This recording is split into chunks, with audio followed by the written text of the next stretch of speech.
देखिए बच्चे, अब हम डिस्कस करेंगे how rest and motions are relative terms. Rest और मोशन एक दूसरे के साथ कैसे रिलेट करते हैं। Rest and motion are relative terms, ये दोनों आपस में एक दूसरे के साथ रिलेट करते हैं। फॉर एग्जाम्पल के थ्रू इसको अंडरस्टैंड करने की कोशिश करते हैं। A passenger sitting on a moving bus is at rest with respect to his copassengers. उसके साथ जो पैसेंजर्स बैठे होते हैं उनके अकॉर्डिंग वो आपस में एक दूसरे के अकॉर्डिंग अगर हम ऑब्जर्व करें वो तो क्या होंगे, वो रेस्ट पोजीशन पे होंगे। But at the same time पे कोई भी पर्सन जो बाहर होगा उस बस के, क्या होगा, उसके अकॉर्डिंग वो पैसेंजर मूव कर रहा है और बस भी मूव कर रही है। देखिए, but at the same time he is moving, कौन मूव कर रहा है, वो passenger, with the bus with respect to a person standing outside. ठीक है, तो इसके अकॉर्डिंग पता चलता है कि एक पर्सन की पोजीशन कहाँ पर है। अगर वो विद इन द बाउंड्री के बारे में बात कर रहा है तो वो रेस्ट पे होगा, लेकिन आउटसाइड द बाउंड्री के अकॉर्डिंग वो क्या हो गया, मोशन में हो गया। ठीक है, उसके बाद हम बात करते हैं our home, office, school, buildings is at rest. ये रेस्ट पे होती हैं कब, with respect to earth, earth के अकॉर्डिंग। ठीक है, but they are moving along with earth. आपको पता है अर्थ मूव करती है अराउंड द सन, तो जो ऑफिस होता है, स्कूल होती है, स्कूल की बिल्डिंग्स होती हैं, ये होम होते हैं, ये क्या होते हैं, मूव करते हैं along with the earth with respect to सन।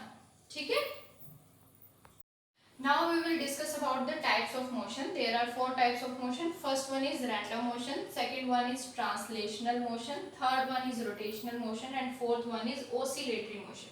अब देखिए बच्चे, रैंडम मोशन नाम से ही पता चल रहा है, ऐसे ऑब्जेक्ट्स जिनकी मोशन रैंडम हो, कोई फिक्स पोजीशन ना हो, किसी भी डायरेक्शन में जिगजैग मैनर में मूव कर रहे हो, उन ऑब्जेक्ट्स को हम बोलेंगे कि उनका मोशन क्या है, रैंडम मोशन है।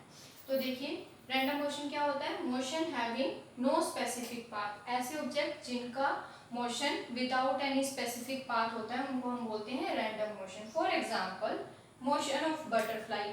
हम सब ने अपनी डेली लाइफ में, अपने सराउंडिंग में बटरफ्लाईज को ऑब्जर्व किया है। वो कैसे मूव करती हैं, रैंडमली कहीं पर भी मूव करने लग जाती है, उनकी कोई फिक्स डायरेक्शन नहीं होती है। तो हम बोलेंगे कि motion of butterfly is a best example of random motion. Second one is translational motion. अब ट्रांसलेशनल मोशन एक ऐसा मोशन है जो हमें ये बताता है कि जो हमारे ऑब्जेक्ट हैं वो किस डायरेक्शन में जा रहे हैं, उसके बेसिस पे ट्रांसलेशनल मोशन को आगे फर्दर डिवाइड भी किया गया है। अब ट्रांसलेशनल मोशन देखिए बच्चे होता क्या है, motion in which all points of a moving body move uniformly in the same direction. ऐसा मोशन जिसमें जिस भी बॉडी की बात हो रही हो उसके सारे के सारे पॉइंट्स यूनिफॉर्मली मूव करते हैं इन द सेम डायरेक्शन। ठीक है, अब देखिए डायरेक्शन के अकॉर्डिंग ही बात कर लेते हैं। जो ट्रांसलेशनल मोशन है वो फर्दर 3 टाइप्स के होते हैं। First one is rectilinear motion. Rectilinear का मतलब होता है स्ट्रेट। ठीक है, तो ऐसे ऑब्जेक्ट जिनकी जो मोशन है वो क्या है, स्ट्रेट लाइन में है। For example, car moving on a straight road. अगर रोड स्ट्रेट है तो कोई भी कार जो उसके ऊपर जा रही है या कोई भी व्हीकल जो उसके ऊपर जा रहा होता है वो अपने आप ही उस कार रोड को टर्न तो कर नहीं लेगा। ठीक है, स्ट्रेट रोड अगर जा रही है तो वो स्ट्रेट ही जाएगा। कर्वीलिनियर की बात कर लें, motion in curve form. Curvilinear का मतलब, अब आपने ऑब्जर्व किया होगा कुछ रोड्स इस तरीके से बिल्डअप होती हैं जिनकी जो शेप होती है वो कर्व फॉर्म में होती है। तो अगर उसके ऊपर हम किसी भी व्हीकल के मूवमेंट की बात करेंगे तो वो बेस्ट एग्जांपल होगा किसके लिए, कर्वीलिनियर के लिए, यानी कि मोशन इन कर्व फॉर्म। ठीक है, उसके बाद बात करते हैं सर्कुलर मोशन की। अब सर्कुलर मोशन क्या होता है, motion in circular orbit. Circular orbit का मतलब होता है कि सर्कल फॉर्म में उसकी मोशन होगी। फॉर एग्जाम्पल, अगर मैं बात करूं, कोई भी पर्सन है, ठीक है, उसने अपने हाथ में एक स्ट्रिंग लिए हुए है और उस स्ट्रिंग के साथ एक स्टोन अटैच्ड है। ठीक है, तो उस स्टोन को वो किस तरीके से मूव करेगा, बहुत ज्यादा हाई स्पीड में वो रिवॉल्व करेगा उसको। ठीक है, तो उसका जो मोशन होगा वो क्या होगा, सर्कुलर मोशन होगा। उसके बाद बात करते हैं हम रोटेशनल मोशन की। अब रोटेशनल मोशन क्या होता है बच्चे, motion in circular path about fixed point. देखिए, मोशन यहाँ पर भी सर्कुलर होता है लेकिन यहाँ पर सर्कुलर ऑर्बिट में होता है, कोई फिक्स्ड पोजीशन नहीं होती है कि वो इस फिक्स पोजीशन के अराउंड रिवॉल्व कर रहे हैं। बट अगर हम रोटेशनल मोशन की बात करें तो रोटेशनल मोशन में जो मोशन होता है वो सर्कुलर पाथ में तो होता है but about a fixed point और फिक्स्ड एक्सिस। ठीक है, for example blades of fan, अगर हम फैन के ब्लेड्स की बात करें, अब देखिए बच्चे फैन किस तरीके से होता है।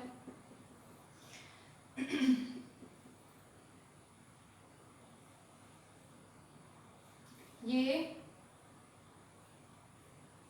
ब्लेड्स हो गए सपोज कर लीजिए फैन के,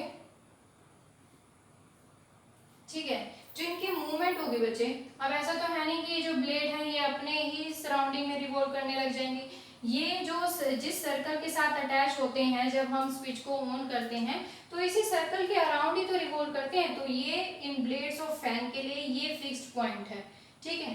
तो रोटेशनल मोशन वो मोशन होता है जिसमें सर्कुलर पाथ तो होता है but about a fixed point, ठीक है।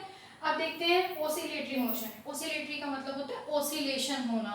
अब ओसिलेशन किस तरीके से होता है, टू एंड फ्रो, मतलब कि किसी भी इनिशियल पोजीशन जो होती है, रेस्ट पोजीशन जो होती है उसके पास आना, उससे दूर जाना, ठीक है। अब देखिए वो किस तरीके से होता है, पहले तो हम देखते हैं ओसिलेटरी मोशन होता है क्या, to and fro motion about its rest position, उसके रेस्ट पोजीशन के पास आना और उससे दूर जाना, उसको बोलते हैं ओसिलेशन। फॉर एग्जाम्पल, बड़ा कॉमन सा एग्जांपल लिया है मैंने, मोशन ऑफ स्विंग, क्योंकि ये सब डेली लाइफ में ऑब्जर्व करते हैं। मोशन ऑफ स्विंग, अब स्विंग की मोशन कैसी होती है, देखिए बच्चे प्ले ग्राउंड में जाते हैं, इस तरीके से होता है स्विंग, ठीक है।